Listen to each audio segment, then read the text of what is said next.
ओबीसींच्या प्रश्नावर एकजुटीनं भूमिका घेणारे नेते आता वेगवेगळ्या दिशेनं जाताना दिसत आहेत.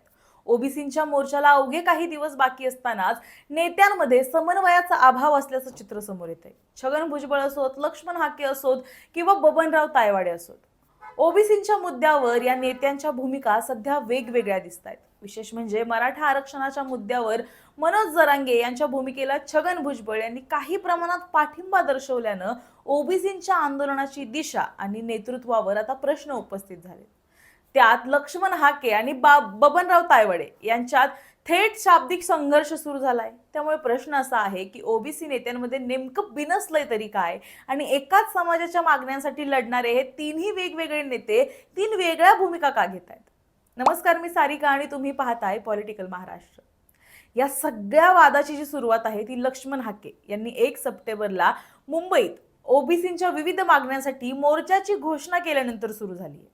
हाके यांनी या मोर्चासाठी मोठी तयारी सुरू केली. प्रत्येक ओबीसीनं या मोर्चात सहभागी व्हावं असं आवाहन त्यांनी केलं. त्याचबरोबर ओबीसी समाजातल्या इतर नेत्यांनी सुद्धा या मोर्चात सहभागी व्हावं अशी भूमिका त्यांनी घेतली. या मोर्चामागे ओबीसींच्या आरक्षणासह विविध प्रश्नांचा मुद्दा आहे. मराठा आरक्षणाच्या मागणीच्या पार्श्वभूमीवर ओबीसी आरक्षणाला धक्का लागू नये ही भूमिका हाके सातत्यानं मांडतायत. त्यामुळे 1 सप्टेंबरचा मुंबईतला मोर्चा हा ओबीसी शक्ती प्रदर्शन म्हणून पाहिला जातोय.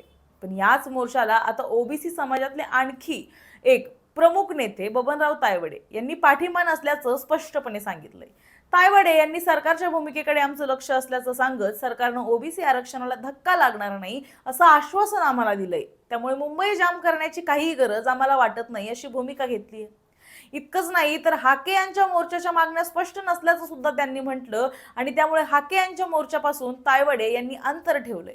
मात्र तायवाडे यांच्या भूमिकेवर लक्ष्मण हाके यांनी सुद्धा जोरदार पलटवार केलाय. बबनराव तायवाडे हे इव्हेंट नेते आहेत अशी टीका त्यांनी केली. सोबतच ते सकाळी एक भूमिका घेतात, दुपारी एक भूमिका घेतात आणि संध्याकाळी तिसरीच भूमिका घेतात असा आरोप सुद्धा हाकेंनी तायवाडे यांच्यावर केलाय. त्याचबरोबर आम्ही तायवाडे यांच्याकडे पाठिंबा मागितलाच नव्हता असं हाके यांनी स्पष्ट केलंय. तायवाडे हे सत्ताधाऱ्यांच्या बाजूने राहतात अशी टीका त्यांनी केली. सोबतच वर्षाला एकच कार्यक्रम घेणाऱ्या तायवाडे यांनी आपल्याला जास्त बोलायला लावू नये असा थेट इशारा सुद्धा हाकेंनी दिलाय. म्हणजे आता वाद फक्त ओबीसींच्या मागण्यांपुरता मर्यादित राहिलाय का? तर नाही. तर ओबीसींचं नेतृत्व नेमकं कोण करतंय यावरून सुद्धा संघर्ष सुरू झाल्याचं दिसतंय. पण बबनराव तायवाडे यांची भूमिका नेमकी काय आहे? तायवाडे यांचा मुख्य भर ओबीसींच्या जातनिहाय जनगणनेवर आहे. ओबीसींची जातनिहाय जनगणना करण्याची मागणी 2016 पासून केंद्र सरकारकडे सातत्यानं केली जाते. सोबतच सरकारनं जातनिहाय जनगणना करण्याची घोषणा केली असली तरी जनगणनेच्या अर्जांमध्ये ओबीसींसाठी स्वतंत्र असा कॉलम नसल्याचा दावा त्यांनी केलाय.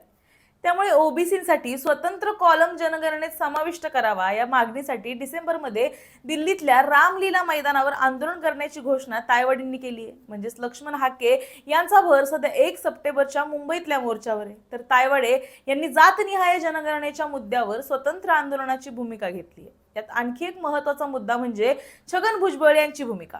मराठा आरक्षणाच्या प्रश्नावर मनोज जरांगे पाटील यांच्या काही भूमिकांना भुजबळ यांनी पाठिंबा दर्शवल्यानं ओबीसी समाजातल्या राजकीय समीकरणांवर आता चर्चा सुरू झाली आहे. कारण भुजबळ हे दीर्घकालीन ओबीसी आरक्षणाचे आक्रमक समर्थक म्हणून नेहमीच आपल्या समोर येतात.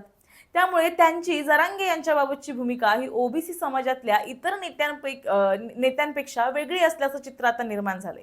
त्यामुळे सध्या ओबीसी नेतृत्वात एकसंध भूमिका दिसत नाही. एकीकडे लक्ष्मण हाके मुंबईच्या मोर्चाची तयारी करतायत, बबनराव तायवाडे या मोर्चाला पाठिंबा नसल्याचं सांगतायत आणि स्वतंत्रपणे दिल्लीतल्या रामलीला मैदानावर आंदोलनाची घोषणा करतायत. तर छगन भुजबळ यांची भूमिका काही मुद्द्यांवर जरांगे यांच्या भूमिकेला अनुकूल असल्यानं ओबीसी राजकारणात आणखीनच संभ्रम निर्माण झालाय.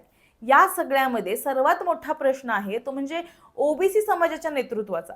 ओबीसींच्या मागण्या वेगवेगळ्या आहेत का, की त्या मागण्यांकडे पाहण्याचा त्यांचा दृष्टिकोन वेगळा आहे. एक नेता सरकारच्या आश्वासनावर विश्वास ठेवणार, दुसरा नेता सरकारवर दबाव आणण्यासाठी रस्त्यावर उतरण्याची भाषा करणार आणि तिसरा नेता मात्र वेगळ्या राजकीय भूमिकेतून पुढे जाणार. त्यामुळे 1 सप्टेंबरचा मोर्चा आता केवळ ओबीसींच्या मागण्यांसाठीचा महत्त्वाचा राहिलेला नाहीये, तर ओबीसी समाजातील नेतृत्वांची ताकद आणि एकजूट किती आहे हे दाखवणारी मोठी परीक्षा आता ठरणार आहे. या मोर्चाला किती मोठा प्रतिसाद मिळतो, कोणते ओबीसी नेते हाके यांच्या व्यासपीठावर एकत्र येतात, कोणते नेते या मोर्चापासून दूर राहतात, याकडे सगळ्यांचं लक्ष लागणार आहे. त्यामुळे तुर्तास तुम्हाला याबद्दल काय वाटतं हे आम्हाला कमेंटमध्ये नक्की सांगा आणि अशाच व्हिडिओसाठी पाहत रहा पॉलिटिकल महाराष्ट्र.